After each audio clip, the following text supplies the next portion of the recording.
శబరిమల ఆలయంలోకి మహిళలు ప్రవేశించిన అంశంపై కాంగ్రెస్ పార్టీ నేత సోనియా గాంధీ తమ ఎంపీలకు చాలా స్పష్టమైన ఆదేశాలిచ్చారు.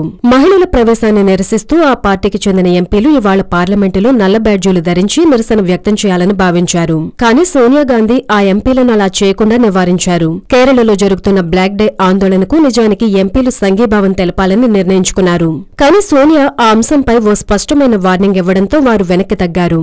జాతీయ స్థాయిలో తమ పార్టీ మహిళలకు సమాన హక్కులు కల్పించాలన్న ధ్యేయంతో ఉందని, అందుకే పార్లమెంటులో అలాంటి నిరసన వద్దు అని తమ ఎంపీలకు వార్నింగ్ ఇచ్చినట్లు తెలుస్తోంది. నిరసనలు కేవలం కేరళ రాష్ట్రానికి పరిమితం చేయాలని సోనియా తన ఆదేశాల్లో ఆ పార్టీ ఎంపీలకు క్లియర్ చేశారు. అయితే శబరిమల అంశంపై ఆర్డినెన్స్ తేవాలన్న నిర్ణయాన్ని పార్టీ సీనియర్ నేతలతో చర్చించిన తర్వాతే తీసుకుంటామని కేపీసీసీ ప్రెసిడెంట్ ముల్లపల్లి రామచంద్రన్ తెలిపారు. హలో, మిమ్మల్నే యోయో టీవీ యాప్ డౌన్లోడ్ చేసుకున్నారా? ఇంకా లేదా?